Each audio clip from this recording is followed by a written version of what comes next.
안녕하세요. 결혼한 지 올해로 4년 차인 30대 주부입니다. 제가 이렇게 사연을 쓰게 된 건 염치 없는 빈대 같은 신우 때문이에요. 남편과는 지인의 소개로 만났습니다. 지인이 하도 괜찮은 사람이라고 해서 조금 기대가 되었는데 만나보니 일단 외모도 제 스타일이었고 시간이 어떻게 가는 줄 모를 만큼 대화도 잘 통하더라고요. 특히 남편이 먼저 적극적으로 나와준 덕분에 굳이 제 속마음을 드러내지 않고도 몇 번 더 남편을 만날 기회가 있었지요. 그리고 그럴 때마다 저에게 잘 보이기 위해 노력하는 남편의 모습이 마음에 들었어요. 저희는 그렇게 소개팅을 하고 한 달도 되지 않아서 연인이 되었습니다. 서로 다른 환경에서 자란 남녀가 만났으니 아예 다툼이 없을 수는 없었지요. 저희 역시 총 2년 반을 만났는데 그 기간 동안 어느 다른 연인들처럼 별것도 아닌 일에 토라지고 서운해하고 그런 적도 있었고요. 하지만 결국엔 서로가 아니면 안 된다 생각했고 부부의 영까지 맺게 되었습니다. 이때만 하더라도 저와 남편 두 사람 인생에 다른 어떤 문제가 생길 거라고는 상상도 못했네요. 남편에겐 위로 4살이 많은 신우가 있어요. 시집도 제법 일찍 가서 10살 난 딸아이를 키우고 있지요. 신우는 전업주부이고 신우 남편은 학원에서 영어를 가르친다는데 스타 강사 뭐 그런 건 아니라서 벌이가 아주 넉넉지는 않다고 들었습니다. 그래도 결혼할 때 개혼이기도 했고 당시만 하더라도 어머님 아버님 형편이 저희 할 때보단 나아서 이것저것 많이 챙겨주셨대요. 신우 시댁에서도 도움을 많이 주셨고요. 말이 나와서 말이지만 저나 남편은 뭐 딱히 받은 거 없이 결혼했어요. 남편이나 저나 일단 다행히 직장은 그럭저럭 좋은 곳에 다니고 있습니다. 둘이 합쳐서 이것저것 빼고 월 실수령액이 1,000 정도 되고요. 요새 워낙 잘 버는 사람들이 많아서 1,000만 원 가지고 어디 가서 방구도 못 낀다던데. 아무튼 그래도 저희는 만족하면서 살고 있습니다. 아직 나이가 없으니 좀 더 여유 있게 느껴지는 것도 같고요. 하지만 앞서 지나가듯 말했듯이 저희 어머님 아버님은 형편이 녹록지 않으세요.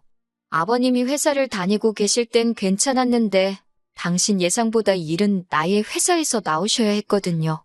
그런데 아버님이 언젠가 만취 상태가 되셔서 저와 남편을 붙들어 놓고 말씀하시길 어머님이 동네 아주머니들하고 부동산 투자한답시고 여기저기에 돈도 안 되는 땅을 어지간히 사신 모양이 돼요. 요새 뉴스에도 기획부동산이니 뭐니 말이 많았잖아요. 그래도 아버님은 그동안 같이 살부대 끼고 산 정이 있어서 어머님께 대놓고 싫은 소리는 못 하셨던 것 같고 어머님도 어머님대로 저희한테 하시는 말씀이 아버님이 저렇게 일찍 회사에서 나올 줄 누가 알았겠냐고요. 뭐 사는 게 다 계획대로 되지 않으니까요. 그러면 친정으로부터는 왜 도움을 못 받았냐? 물론 친정은 시댁에 비하면 상황이 낫긴 해요. 일단 자식도 저 하나밖에 없고 저희 친정아버지는 당신 개인 사업을 하고 계셨거든요. 규모가 큰 건 아닌데 적어도 정년이랄 게 없기도 했고 아버지가 사업하시는 건물이 3층짜리긴 해도 아버지 본인 소유였으니까요. 정확히 말하자면 대출이 남아있었으니 은행과 친정아버지의 공동 소유예요. 그래서 그냥 이것저것 따지기도 머리 아프고 받지 말자 했어요. 양가 도움 없이 우리 둘만의 힘으로 시작해서 자리 한번 잘 잡아보자고요. 신혼집은 시댁 근처에 얻게 되었는데 이유는 단순했어요. 제가 결혼식을 2달 앞둔 시점에 회사 사무실이 이전을 했는데 그게 바로 시댁에서 차로 10분 거리였거든요. 게다가 시댁이 있는 곳이 서울치고 땅값이 조금 싸요. 저희 예산은 정해져 있었고 그 무렵 저는 서울 집값에 놀라서 학을 떼고 있었거든요. 상황이 저로 하여금 시댁 근처에 집을 얻게 하대요. 시댁 근처에 집을 얻은 것까지는 솔직히 그래도 크게 개의치 않았습니다. 그렇다고 어머님 아버님 성격에 저희 집을 막 드나드실 분들도 아니셨고 하지만 저희가 결혼식을 올리고 한 반년쯤 지났을 때였어요. 신혼의 가족이 시댁 근처로 이사를 온다고 하더라고요. 원래는 차로 1시간 정도 떨어진 거리에 살고 있었는데 이사를 오는 이유가 신혼의 딸이 학교에 적응을 하지 못했던 모양이에요. 친구들하고 사이도 안 좋고 이래저래 마음고생을 많이 했다고요.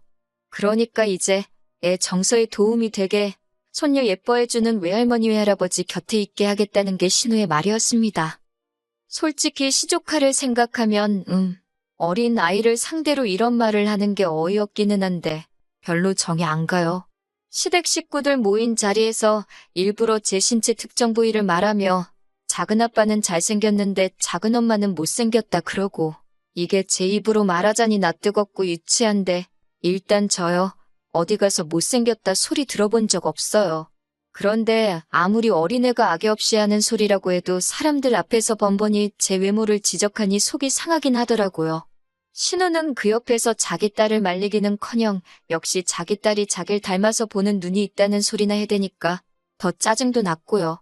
심지어 한 번은 고 10살짜리 시조카가 한다는 말이 자기는 저희 남편 그러니까 작은아빠랑 나중에 결혼할 거라고, 그러니까 저더러 작은아빠랑 이혼하라나요. 요새 10살짜리들은 제가 어렸을 때랑은 또 다른가 보지요. 그래도 그렇지 어린애가 어떻게 어른한테 이혼 소리를 아무렇지도 않게 하나 싶어서 충격적이대요.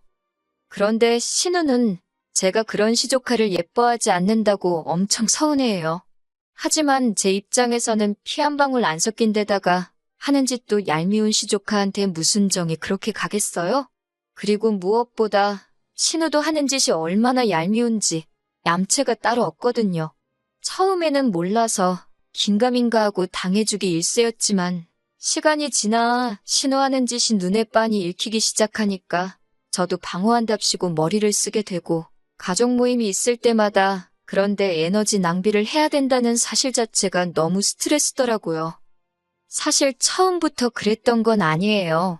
처음에 신우가 이사 오고 두세 달 동안은 잘 지내보려고 했지요. 어쨌든 애가 얼마나 힘들어했으면 이사까지 결심했을까 싶었으니 잘해주고 싶었던 게 진심입니다. 그런데 신우는 이후로 걸핏하면 저희 남편이나 저에게 전화를 해서는 잔심부름을 시키더라고요. 반찬 해놨으니 어머님 댁에 가져다 드리라던가, 퇴근길에 뭐 좀 사다 달라거나, 주말에 가구 조립을 해야 되는데 저희 남편더러 하라고 하질 않나. 시도 때도 없이 울려대는 휴대폰 전화벨 소리에 정말 노이로제에 걸리겠다 싶었습니다. 나중엔 남편 핸드폰이고 제 핸드폰이고 그냥 신우 얼굴에 집어 던지고 싶은 정도였지요. 결국 남편더러 우리가 그 집 머슴도 아니고 어지간히 드나들자고, 그리고 신우는 전업인데 자기가 할 만한 일은 알아서 해야지 왜 맞벌이하는 당신과 나를 이렇게 불러대냐 따져댔네요. 신우의 얄미운 짓은 거기서 끝이 아니었습니다. 한 번은 시할아버지 병문안에 가게 되었어요. 남편이 퇴근길에 저를 태우고 바로 병원에 가기로 했지요. 그런데 병문안을 가기로 한 당일날 제가 차에 올라타니 신우네 집에 들려서 신우네도 태우고 가야 한다는 겁니다. 그러면 병원까지는 정반대 방향이라서 30분은 그냥 길에버리는 거였거든요. 가뜩이나 피곤해 죽겠는데 왜 거길 들리냐고 따로 가자 하니까 신우네가 두 차로 다니면 기름값 아깝다고 자기들을 태우고 가랬대요. 어이가 없어서 저희 기름은 누가 공짜로 넣어주나요? 그렇지만 그런 걸로 왈가왈부할 힘도 없어서 알았다 했습니다. 그렇게 신우네까지 태우고 병원에 도착했어요. 신우도 보아하니 빈손으로 왔길래 저는 편의점에서 음료수라도 한 박스 살 거라니까 자기 것도 일단 좀 사달래요. 자기가 돈은 바로 계좌이체 해준다면서요. 그래서 2박스를 샀는데 신우가 계좌이체 해주는 걸 그새 잊었는지 돈을 안 보내대요. 결국 제가 신우에게 한 번 더 상기시켜줬습니다. 음료수 값으로 얼마 보내달라고요. 그러자 한다는 말이 자기 핸드폰이 갑자기 작동이 잘 안 된대나. 어이가 없어서 솔직히 그러면 신우 남편도 같이 있었으니까 신우 남편이 해주면 되잖아요? 그런데 거기는 먼 산만 보고 있더라고요. 솔직히 그 돈 못 받는다고 저 먹고 사는데 지장 있는 건 아닙니다. 하지만 그런 일은 이후로도 계속 이어졌어요. 식당에 가도 꼭 나중에 보내줄게요 해놓고는 입 싹 닫고, 나중에는 그래서 같이 밥도 먹기 싫더라고요. 어머님 생신을 같이 챙기자는 걸 됐다고 그랬습니다. 저희는 저희대로 모시고 가서 식사도 하고 할 테니 형님도 형님이 알아서 모시고 가라 했지요. 그랬더니 어머님이 다 같이 모여서 왁자지껄한 게 좋지 뭐 한다고 따로따로 보냐고 그러시더라고요. 그래서 제가 신우더러 일단 저한테 계좌이체든 뭐든 먼저 돈을 주고 정산하고 다시 보내주겠다 했습니다. 그러자 그제서야 자기네는 여력이 안 돼서 저희가 모시고 가려는 데는 조금 어려울 것 같다면서 저희끼리 다녀오라나요. 그러다 완전히 제가 폭발하게 된 게 작년 연말이었어요. 남편하고 둘이서 제주도 여행을 계획하고 있었는데 어떻게 그 이야기가 신우 귀에도 들어간 모양이더라고요. 신우가 그 제주도 여행을 같이 가잡니다. 저희는 이미 펜션이며 자동차 렌트까지 다 마친 상황이었거든요. 같이 가는 게 내키지는 않았지만 남편이 그 집도 애 때문에 올 한 해 고생하지 않았냐고 같이 가면 좋겠다는 식으로 이야기를 하더라고요. 당연히 남편의 그런 오지랖이 마음에 안 들었지요. 그렇지만 또 같은 여자로서 괜한 동정심이 발동해가지고는 알겠다 했습니다. 그리고는 신우한테 전화를 했어요. 펜션이야 업그레이드 하면 되니까 추가 비용이 얼만큼 발생한다 말해줬고요. 렌트하는 자동차도 추가금 내고 사이즈를 키워야 할 것 같다고요. 그랬더니 신우가 그놈의 버릇을 못 버리고 또 저더러 먼저 결제를 하랍니다. 결제하는 김에 자기들 비행기 표도 해달래요. 자기가 여행 끝나는 날 한 번에 정산해주겠다나요? 황당하고 어이없고 제가 도대체 그러는 이유가 뭐냐고 단도직입적으로 물었습니다. 신우더러 돈이 없어서 그러는 거냐고요. 그랬더니 신우가 갑자기 급발진을 하면서 저더러 자기가 돈이 있는지 없는지 봤냐고 저더러 너무 예의가 없답니다. 어찌나 신우가 세게 나오던지 전 순간 제가 정말 말실수를 크게 했나 싶었어요. 붕괴하는 신우에게 미안하다 사과하니 일단 자기가 뭐 생각을 해보겠다나요. 전화를 끊고 나서야 생각해보고 말고 할 게 뭐가 있나 그냥 안 가면 되지 싶었는데 그렇다고 바로 다시 걸어서 그냥 같이 가지 말자 하면 뒤끝이 있어 보일 것 같고 그래서 신우가 연락 줄 때까지 기다렸어요. 어차피 적어도 저랑 남편 여행 계획은 다 끝났으니까 같이 못 가게 되더라도 저희가 손해볼 건 없었거든요. 그런데 이틀 뒤 신우한테 전화가 와서는 한다는 말이 저희한테 섭섭하답니다. 그거 펜션 뭐하러 사이즈를 키우냐면서 자기네는 거실에서 자도 된다고 그래요. 자동차도 남자 둘이 앞자리에 앉고 뒤에는 여자들끼리 앉고 시족하는 신우랑 저랑 돌아가면서 무릎에 앉히면 되지 않겠냐면서 저더러 한다는 소리가 기어이 자기한테 얼마라도 돈을 뜯어내야겠냐는 거예요. 진짜 속사정 모르는 사람이 들으면 제가 무슨 신우한테 삥이나 뜯는 사람으로 보이겠다 싶대요. 저도 그때는 화도 나고 짜증이 나서 이럴 거면 같이 안 간다고 했어요. 제가 뭐하러 그 불편을 겪어가면서 형님네랑 여행을 가느냐고 형님네는 알아서 가시라고 저는 그냥 계획했던 대로 남편이랑 둘이 가겠다 했지요. 그랬더니 그때부터 아주 신우가 사람을 집요하게 괴롭히더라고요. 일단 어머님께 전화를 걸어서 뭐라고 했는지 어머님께서 남편에게 전화를 걸어 네 마누라 입단속 좀 하라 그랬답니다. 그까짓 거 돈 몇 푼 좀 번다고 유세 부리는 거 아니라고 했다나요. 모르는 사람한테 적선도 하는 세상인데 그거 어렵게 사는 신우한테 돈 몇 푼 쓰는 게 아까워서 그러냐고. 제가 남편더러 그 소리를 듣고 당신은 가만히 있었냐 그러니까 어머님이 너무 화가 많이 나셔서 자기는 그냥 듣고만 있었다는데 그 소리를 들으니 남편도 꼴도 보기 싫더라고요.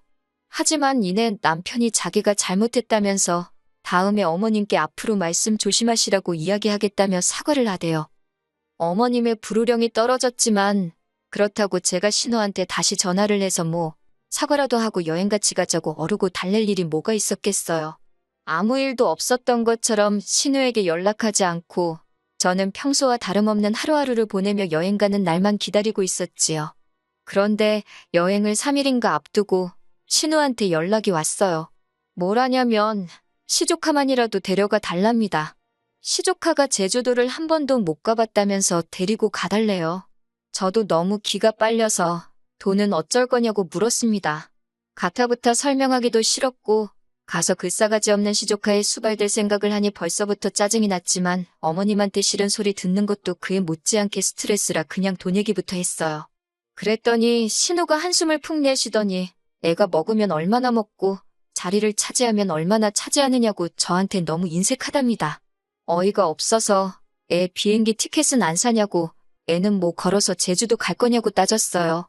그랬더니 신우도 아차 싶었는지 멈칫하더니 그건 저희더러 내달랍니다. 애한테 주는 크리스마스 선물이다 생각하고요. 솔직히 제주도 가는 거 그거 얼마 하지 않아요. 제가 평소에 신우랑 사이가 좋고 시조카도 예뻐했으면 왜 못 데려가겠어요.